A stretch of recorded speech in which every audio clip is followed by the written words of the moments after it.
Hey there, and welcome back to the podcast. Today, we are diving into strategies related to describing. And this is an area that I think we all do pretty well with. We have a strong foundation on how to target describing. But I'm excited to share a couple strategies and then dive into some tools that we can use to make it easier to implement those strategies. So there's two core strategies that emerge in the research. One is explicitly teaching attribute categories like size, shape, function, location, parts, category, all of those things. Teaching those categories gives students a clear framework and helps them organize their ideas. And then we also want to make sure that we're systematically teaching those and helping students build that framework. The second strategy is teaching through contrastive examples. When we show pairs of examples that differ in one or more attributes, like an apple and a pear, they're both fruits, sweet, and have stems, but they have different colors, shapes, and taste. Contrasting can be really helpful in practice. One tool that we all know about is the expanding expression tool. It is a visual and tactile way to teach those attribute categories. You can make a little song about the attributes, and it's a tactile thing. If they're looking at the apple, they can be like, okay, green group, and do that. Definitely look at the resources from Expanding Expression Tool. They have a bunch of amazing resources and handbooks. So I'm not teaching how to use that. I wanted to give a nod to that tool because it can be very helpful. Some other tools that we can use, I personally use the Expanding Expression Tool. It's really helpful to teach them like what group is it in, but sometimes they don't have that vocabulary of like, oh, these are all the groups that I can think of, and these are all of the colors and shapes. Sometimes we need a little bit more visual support.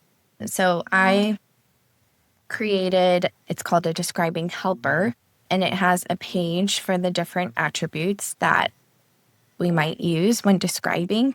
So it has pages for the different attribute categories, and then it has pictures of a bunch of examples. On the colors page, it shows different colors. On the shape page, it shows different shapes. And then we have a bunch of locations and categories and all of that. I find that if we are doing a describing activity, it's really helpful to have those visual choices.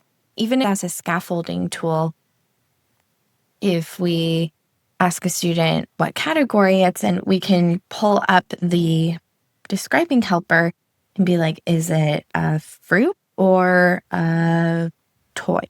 And have that be a way to scaffold. This can give us some practice with the contrastive examples. If we're looking at the apple, we can say, is the apple a person? No, an apple is not a person. And so that gives us that contrast. Is an apple a place? No. That helps give us practice opportunities with one simple visual.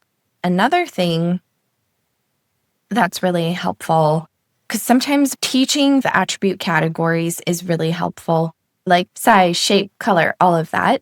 Sometimes our students are missing the vocabulary for those. I have a bunch of activities in my library to help teach categories, object functions, and basic concepts. Sometimes we need to break it down, and maybe describing is a good longer term goal, but we really need to focus on building vocabulary in the subcategories. And the describing helper helps with that. We can also do it more systematically. For categories and object functions, I like to build vocabulary journals for students. So we have vocabulary journal pages attached to all of the therapy plans in SLP now.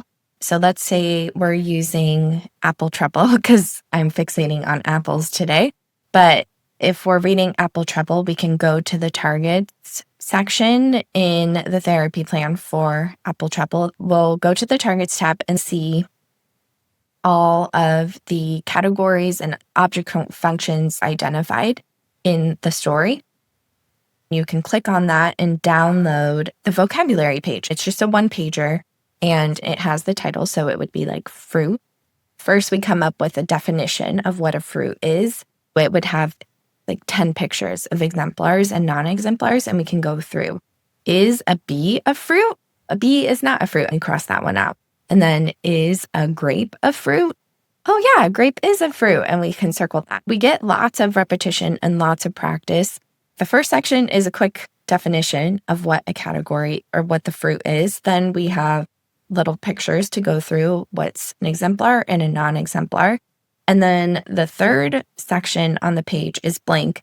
And then we get to add exemplars from the books and the activities that we're doing. So as we're going through apple trouble, we can add the apple and the pear. I don't remember if there's any other fruits in that story. But then let's say the next month we read the book about the hungry bear and the strawberry. We can add a strawberry to the page. And then let's say during lunch, they're eating, like they have different fruits. Then we can add that to their page. We can continue to build on that journal. And so they'll always have that quick definition, the reminders of the exemplars and non-exemplars, and then they get to continue adding their own. And as we're doing the virtual field trip, we continue to add examples, and it'll build over units and units. And that just helps them build that vocabulary, organize that information, and get some really meaningful practice. So we talked about, in terms of the tools that we've covered so far, the expanding expression tool. I'll include a link in the show notes, but if you Google it, you'll find all the resources around that. In SLP Now, we have a describing helper, which includes visual choices for different attribute categories. That just came from a need of my students. They knew they needed to give me a group, but they needed some foundational support. So having that is a good starting point. We also want to provide explicit instruction on the attributes within each attribute category, because sometimes they don't have that vocabulary of like the colors and the shapes and the categories and the functions and all of that. And so we want to make sure that we're doing some explicit practice there. And then another thing that has been really helpful, this is in the describing helper as well.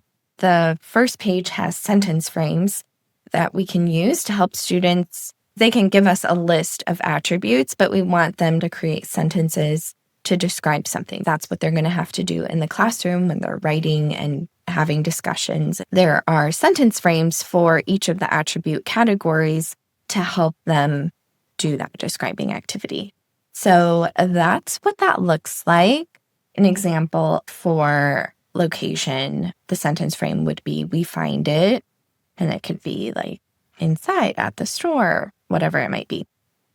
Those are the tools that I use to help me in my describing intervention, and link to a quick review of some of the research that helped me decide how I want to do that. So yeah, there's lots of tools that we can use to help us, whether it is EET, the describing helper, the categories and object functions vocabulary pages. These are evidence-based activities for basic concepts as well.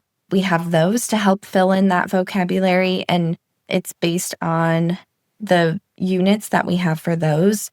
Also embed the contrastive examples. So if students are struggling with those, like the location words, the sizes, and all of that, the basic concepts unit can really help too.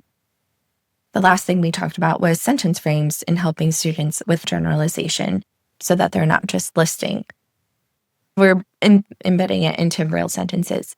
That's a quick recap of my strategies and the tools that we use. If you're interested in accessing the tools in SLP Now, I'll include a link in the show notes so you can check out all the things. Thanks for joining me. I hope this was helpful, and we'll see you in the next one.